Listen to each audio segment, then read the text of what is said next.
Cross the Rubicon이라는 영어적인 표현이 있습니다.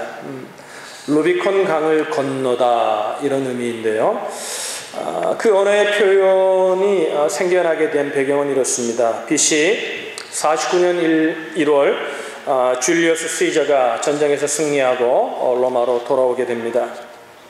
그때 시저는 이제 로마의 책임자가 될 줄 알았고 로마에서 큰 권력을 가질 줄 알았지만 원로원의 회의에서 시저보다 그 당시에 또 한 인물이었던 폼페이우스라는 인물을 원로원에서 선택하게 됩니다. 그러면서 시저에게 이렇게 얘기합니다. 루비콘 강을 건너서 들어올 때 모든 군사력을 다 놓고 칼을 놓고 오라고 얘기합니다. 그러니까 시저가 그래 좋다 그러면 나도 그렇게 할 테니까 그럼 폼페이우스도 나처럼 무장해제를 하게 해라 이렇게 얘기할 때 원로는 그것을 반대하게 됩니다. 그래서 시저는 이제 결단하게 되죠. 그러면서 유명한 말을 남겼습니다. 루비콘을 건너야 한다는 것입니다. 그러면서 그 사랑하는 군대 자기의 부하들에게 이렇게 얘기합니다. 전우들이여, 이 강을 건너면 세상은 바뀐다. 그러나 이 강을 건너지 않으면 우리는 멸망한다. 주사위는 던져졌다. 진격하라. 그리고 그 루비콘 강을 건너서 그 루비콘 강이 어딘가 아직 모른다 그래요. 그 루비콘 강을 건너서 로마를 정복하게 되고 그 대로마 제국을 이루는 기초를 그 사건을 통해 이루게 되었다는 것입니다. 그래서 그 루비콘을 건너다 이건 뭐냐면 굉장히 중요한 결단을 놓고 뒤를 돌아보지 않고 자기의 생명을 걸어야 되는 그런 결단을 할 때 영어적인 표현으로 Cross the Rubicon이라는 표현을 쓴다고 합니다. 애굽을 떠난 이스라엘 백성들은 우리가 잘 아는 본문입니다. 이제 시내산을 떠나 디베라 다베라를 건너 거쳐 바란 광야에까지 이르렀습니다. 그리고 바란 광야 북쪽의 병정 도시인 가데스 혹은 가데스 바네아까지 드디어 도착하게 됩니다. 그리고 우리가 그 사건의 변경인 신명기 1장에 보면 이렇게 말합니다. 우리 하나님 여호와께서 우리에게 명하신 대로 우리가 호렙산을 떠나, 호렙산은 시내산을 말합니다. 호렙산을 떠나 너희가 보았던 그 크고 두려운 광야, 바란 광야를 지나, 바란 광야를 말하는 거죠. 바란 광야를 지나 아모리 족속의 산지길로 가데스 바네아에 이른 때에 이렇게 말합니다. 그리고 이어지는 22절과 23절에 보면은 이제 가나안 땅을 코앞에 두고 그들이 각 족장마다 한 사람씩을 대표하여 뽑아서 이제 정탐꾼으로 보내는 사건, 그 결정을 내리는 사건이 기록되어 있습니다. 그래서 우리가 잘 아는 12명의 정탐꾼이 세워지게 되고 그들이 이제 가나안 땅을 정탐하게 되는 것입니다. 그리고 난 후에 정탐하고 난 후에 돌아와서 보고를 하는 것, 그것이 바로 오늘 우리가 읽은 민수기 본문의 시작입니다. 그런데 여호수아 갈렙을 빼고는 모두가 부정적인 보고를 하죠. 우리가 잘 알죠. 그래서 10대 2의 보고가 생겨나게 되고 그래서 이스라엘 민족들은 다수의 10명의 의견에 동의해서 그들은 이제 가나안 땅을 포기하고 애굽으로 돌아가자 이렇게 말하고 있는 사건이 오늘 본문의 사건입니다. 그래서 여러분, 이스라엘 백성들은 출애굽 이후의 최후의 아주 결정적인 최대의 위기에 직면하게 되고 결국 이 소요와 저항 사건은 그들 1세대가 가나안 땅에 들어가지 못하는 비극적인 사건으로 종말을 맺고 맙니다. 여러분, 오늘 이 가데스의 사건, 이 반역의 사건을 살피면서 오늘 우리가 이 마지막 주일을 맞이하는 우리의 마음이 어떠해야 될 것인가, 오늘 우리는 이 백성들을 통해서 두 가지의 역사적인 교훈을 얻고자 합니다. 여러분, 저는 이렇게 생각합니다. 10명의 부정적인 보고가, 정탐꾼의 보고가 잘못된 보고라고 생각하지 않습니다. 그들의 보고는 너무나 논리적이었고 이성적이었고 그들의 보고는 너무나 합리적인 보고였습니다. 그들 나름대로 경험한 것을, 그들 나름대로 그 땅을 정탐한 것을 꼼꼼하게 챙겨서 사실과 경험에 입각한 성실한 객관적인 보고를 그들은 하였다는 것입니다. 그런데 왜 그들의 보고는 그런 비극적인 결말을 맺게 되었는가를 우리는 생각해 보아야 합니다. 도대체 이들의 문제가 무엇이었습니까? 도대체 이들의 문제가 무엇이었습니까? 왜 그렇게 사실과 합리적인 경험에 의하여 성실하게 그 땅을 돌아보고 성실하게 보고하였음에도 불구하고 그들은 왜 이런 아주 비극적인 결말을 보고 말았냐는 것입니다.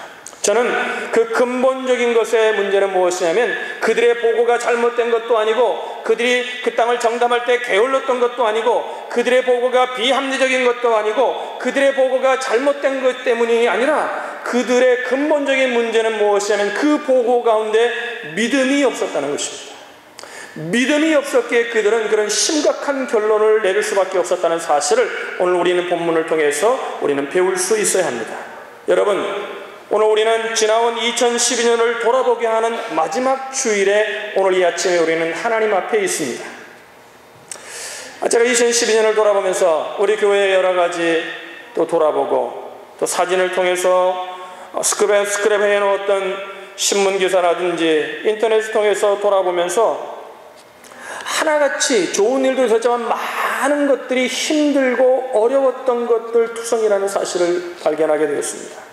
하루가 멀다 하고 세계적으로 사건이 터지고 하루가 멀다 하고 멀쩡하던 사람들이 사랑했던 사람들이 우리 곁을 떠나가기도 하고 또 우리가 얼마 전에도 크리스마스를 앞두고 우리가 사는 로체스터 근교의 웹스터라는 곳에서 성탄절을 맞이하는 시기에 아무런 죄도 없는 아무런 잘못을 하지도 않은 2명의 아름다운 사람들이 또 떠나갔습니다.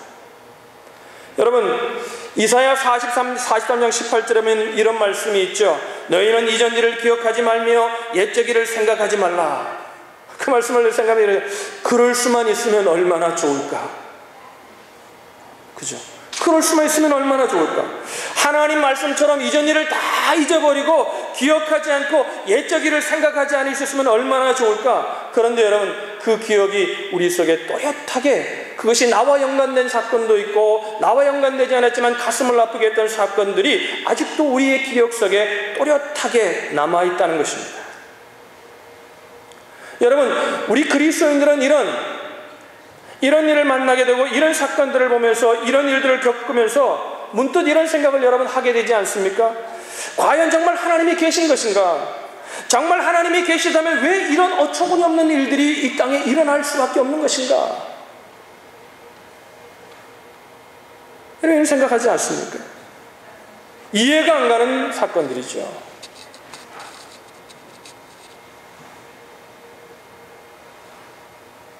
가족들이 있어서 얘기하기는 어렵지만 우리가 다 아는 사건이잖아요. 교회적으로도 그처럼 사랑했던 우리 안 집사님 하나님의 부름을 받아갔습니다.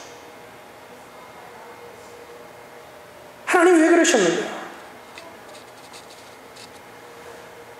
성경에 보면은 요셉의 일생을 덮고 있던 그 표피를 보면 우리가 요셉의 마무리를 알기 때문에 우리는 이해하지만 요셉이 그 당시에 고난을 겪을 때 요셉의 고민 가운데도 정말 그런 고민이 있지 않았을까?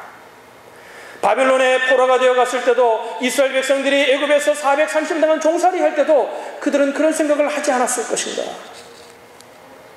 여러분, 그래서 당장 보이는 사건과 당장 보이는 세상의 현상을 보면은 우리 역사가 끝날 것 같고 탄식만이 나와야 되고 절망만이 있어야 되고 정말 괴로움만이 우리 속에 가득할 것 같은데 여러분, 그래도 역사는 지속되더라는 것입니다. 역사는 흘러가더라는 것입니다. 드러난 사건만 보면 저도 이렇더라고요. 사건을 쭉 돌아보면 좋은 일도 있지만 뭐예요? 아픈 것들이 더 가슴에 진하게 남잖아요. 그러니까 그런 것들을 생각하면 탄식으로 흘러넘쳐야 되는데 그런데 우리 속에는 찬양이 있더라는 것입니다. 가슴을 후벼내는 아픔을 당한 사람들이 오히려 찬송을 하고 그 당시에는 이해가 안 되고 원망뿐이었는데 지내고 보니까 이해가 되고 원망보다는 더 그 큰 감사를 드리는 사람들을 우리는 어렵지 않게 만나게 됩니다. 왜 그렇습니까? 보이지 않는 하나님이 보이지 않는 힘으로 이 역사의 삶을 운행하고 계시기 때문임을 믿으시기를 바랍니다. 우리 이렇게 얘기하죠. 일이 어렵게 되고 마음대로 되지 않고 자기 계획대로 되지 않으면 이렇게 합니다. 정말 하나님이 계신가? 하나님께 있다고 생각을 합니다. 억지죠, 여러분. 억지죠. 궁금한 생각이 있어요. 하나님 없이 결정해놓고 하나님께 기도도 하지 않고 결정하고, 그죠? 하나님 없이 생각하고 계획하고 다 해놓고 안 되면은 정말 하나님이 날 사랑하시는가? 정말 하나님이 계시는가? 이렇게 추궁합니다. 여러분 잘 돌아보세요. 2012년을 돌아보면서 이걸 보았습니다. 역사가 내 의지대로 움직이는 것이 아니라 하나님의 의지대로 움직여 가더라는 것입니다. 할렐루야. 모든 것이 내 뜻대로 나의 유익대로 되어진다면 이렇잖아요. 내가 스스로 내 세계를 창조하고 조물주로 등극할 때나 가능한 것이 하나님의 의지대로 다 이루어져요. 여기 두 가정도 여기 있으려고 했는데 가잖아요. 그러면서 이런 생각을 했어요. 2022년을 돌아보는 이 시기에 우리가 해야 될 것이 무엇인가? 하나님을 찬양하는 것임을 믿으시길 바랍니다. 하나님이 자신의 뜻대로 하나님의 뜻대로 이 세계를 움직여 가시잖아요.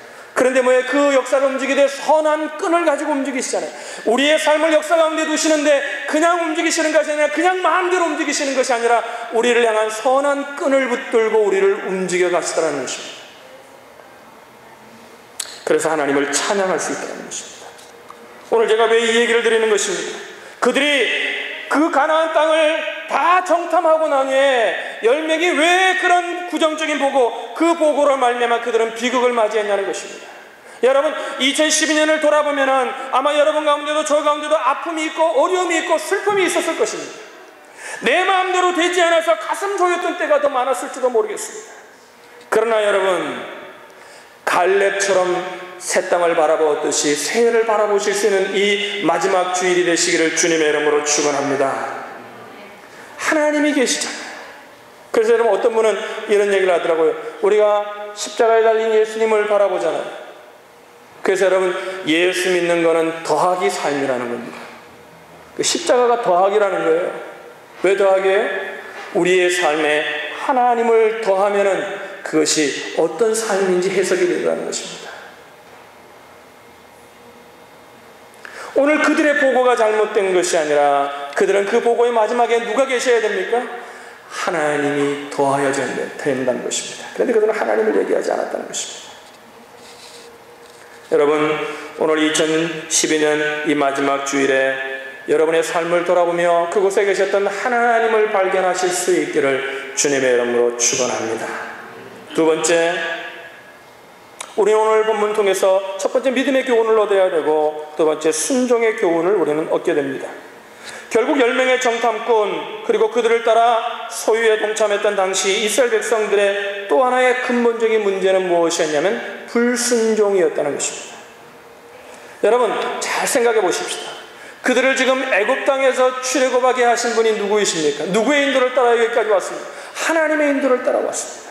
지금 여기까지 오고 여기까지 그 어려움을 견디며 온 것이 누구의 인도를 따라온 것입니까? 하나님의 인도를 따라왔습니다. 지금 그 땅을 정탐하고 있는 그 땅이 누가 허락하신 땅입니까? 하나님이 약속하셨던 허락하신 땅입니다. 그런데 그들은 뭐예요? 그 땅을 정탐하고 난 후에 10명의 정탐복원의 얘기를 듣고 뭐예요? 우리 애굽으로 돌아가자는 것입니다. 옛날이 더 좋았다는 것입니다. 저는 교인들에게 이렇게 가끔 묻습니다. 교회에 대해서 물으면서 우리 교회 어떻습니까? 대부분이 좋다 그래요. 여러분 제가 꼭 묻습니다. 이렇게 묻습니다. 그래요? 얼마나 좋습니까?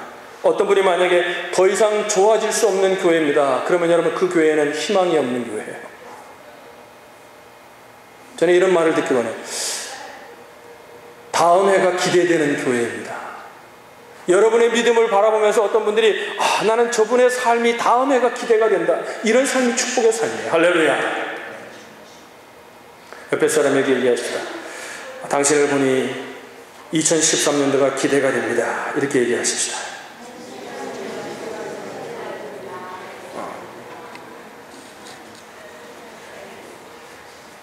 지금 이들은 애굽으로 돌아가자는 거예요.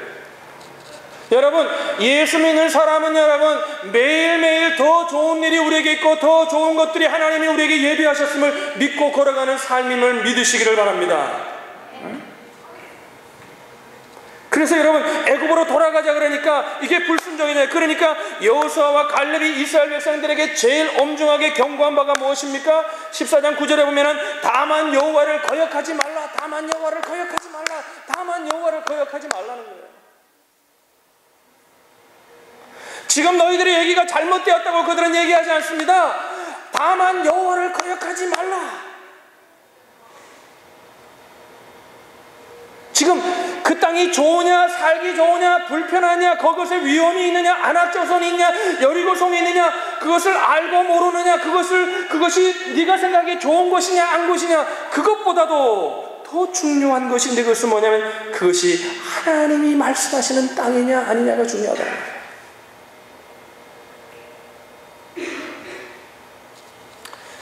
히브리서에 보니까요, 그 이스라엘 백성들이 오늘 본문 사건에 불순종했던 그 사건들을 보면서 그들의 조상들이 가나안 땅에 안식에 들어가지 못한 원인을 이렇게 규명합니다. 히브리서 4장 6절에 보면은 그러면 거기에 들어갈 자들이 남아 있거니와 복음 전함을 먼저 받은 자들, 복음 전함을 먼저 받았잖아요. 1세대들이 먼저 출애굽하고 하나님의 말씀을 들었잖아요. 그런데 복음 전함을 먼저 받은 자들은 순종하지 아니함으로 말미암아 들어가지 못하였으며, 그러니까 그들의 보고가 잘못되었다고 얘기하지 않아요.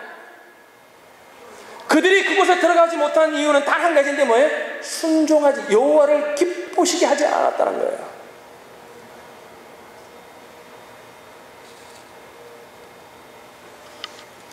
이어지는 11절에 보면 이렇게 말해요. 그러므로 우리가 저 안식에 들어가기를 힘쓸지니, 안식은 뭐예요? 평안을 누리는 거잖아요. 근데 그 안식, 여러분, 안식을 추구하면 우리 속에 안식이 오지 않습니다. 행복을 추구하면 절대 행복이 우리 가운데 오지 않습니다. 여러분 기억하십시오. 자꾸 세상은 행복을 추구해야 되고 안식을 추구해야 돼요. 여러분, 안식과 행복은 열매로 오는 것이지 안식과 행복은 추구되어서 오는 것이 아님을 성경은 우리에게 가르쳐줍니다. 그러면서 저 안식에 들어가기를 힘쓸지니, 그런데 그 안식이 어떻게 온다는, 이는 누구든지 저 순종하지 아니하는 본을 빠지지 않게 하려 함이라. 그 안식이 무엇으로 오냐면 하나님의 말씀에 순종할 때 안식이 온다는 거예요. 여러분, 저도 그렇더라고요. 제가 언제 가장 평안했냐면요, 제가 언제 가장 안식했냐면요, 하나님의 말씀에 순종할 때 안식했어요.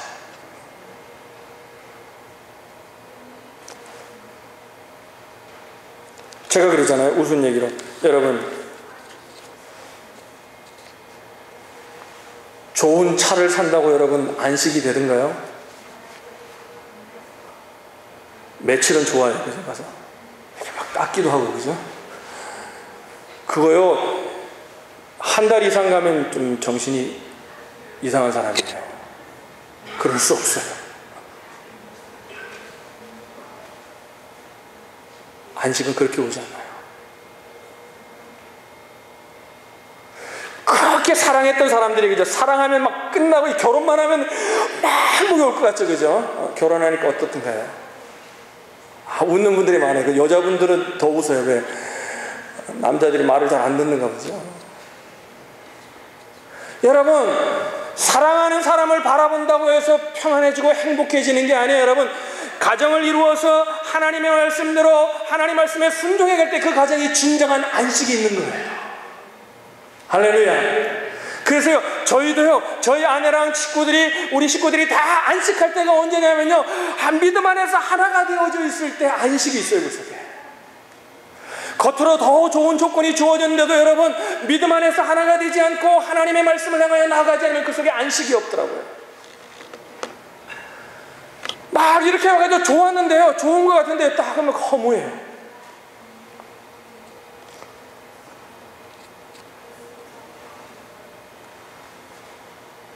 그러므로 우리가 저 안식에 들어가기를 힘쓸지니, 이는 누구든지 저 순종하지 아니하는 본에 빠지지 않게 하려 함이라.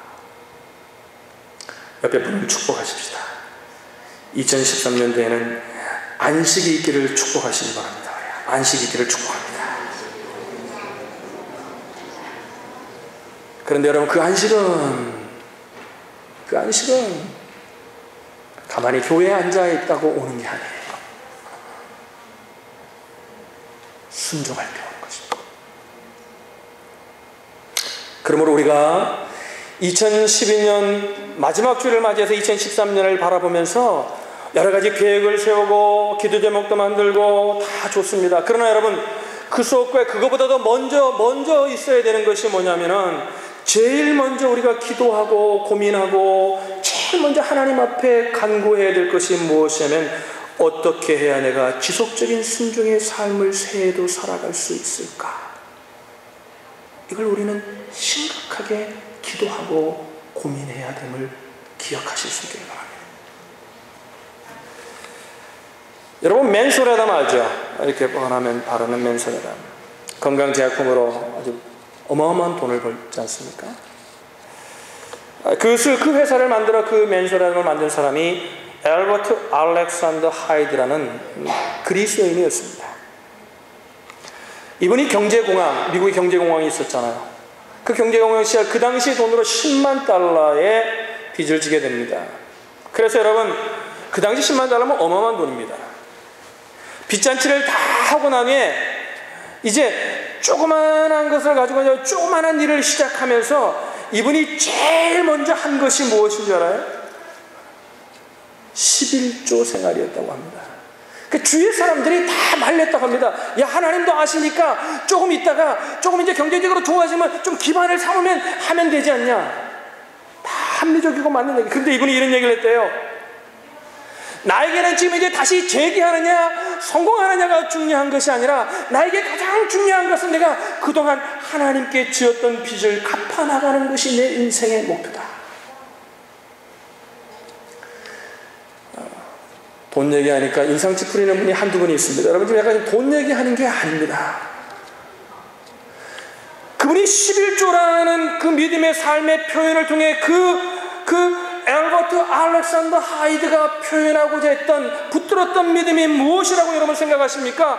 하나님 제일주의로 살지 못했던 삶을 돌아보며 이제는 내가 힘든 이곳에서부터 하나님을 위하여 살아야 되겠다는, 하나님을 기쁘시게 하는 삶을 살아야 되겠다는 이 저절한 애절함이 그 삶의 표현으로 자기의 삶으로 표현했던 것입니다.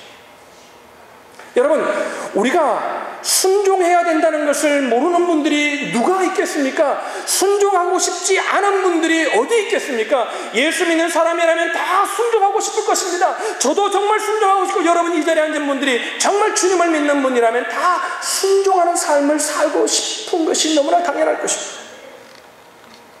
근데 우리가 왜 순종하지 못합니까? 여러분, 돌아보면 이런 것 같습니다.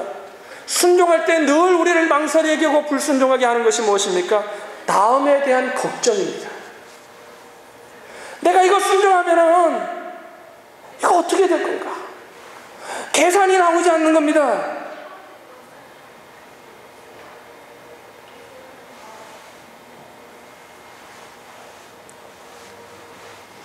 그런데 여호수아와 갈렙은 어떤 믿음으로 순종했습니까? 저는 본문을 보면서 그들이 가졌던 믿음이 이것이라고 생각합니다. 순종하면 하나님이 책임져 주실 것이라는 믿음입니다.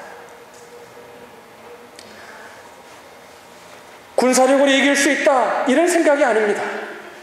순종하면 하나님이 책임져 주실 것이다. 그걸 어떻게 알 수 있습니까? 14장 8절에 보니까 이렇게 말했어요. 여호와께서 우리를 기뻐하시면 우리를 그 땅으로 인도하여 들이시고 그 땅을 우리에게 주시리라. 이는 과연 젖과 꿀이 흐르는 땅이니라. 여호와께서 기뻐하시면, 여호와께서 기뻐하시면, 물론 여러분 그렇잖아요. 10명의 정탐꾼들의 보고처럼 아직 그들을 기다리고 있는 위협이 있을지 모르겠습니다. 그 땅이 그들의 보고처럼 불편하고 위험한 곳일 수도 있습니다. 그러나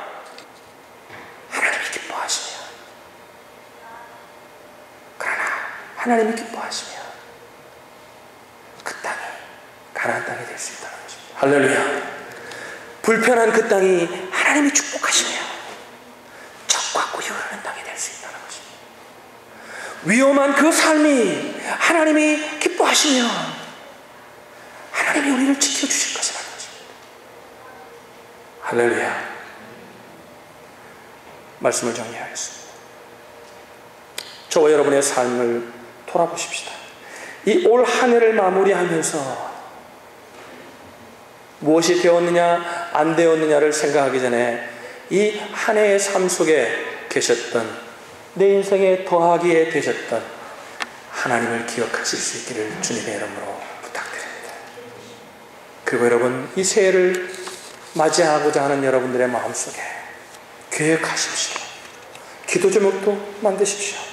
그러나 그보다 더 구하고 우리가 신경 써야 될 것이 있습니다. 어떻게 하면 더 지속적인 순종의 삶을 살 수 있을까? 여호와가 기뻐하시네요. 이 고백이 저와 여러분 가운데 있기를 주님의 이름으로 축복합니다. 기도하겠습니다.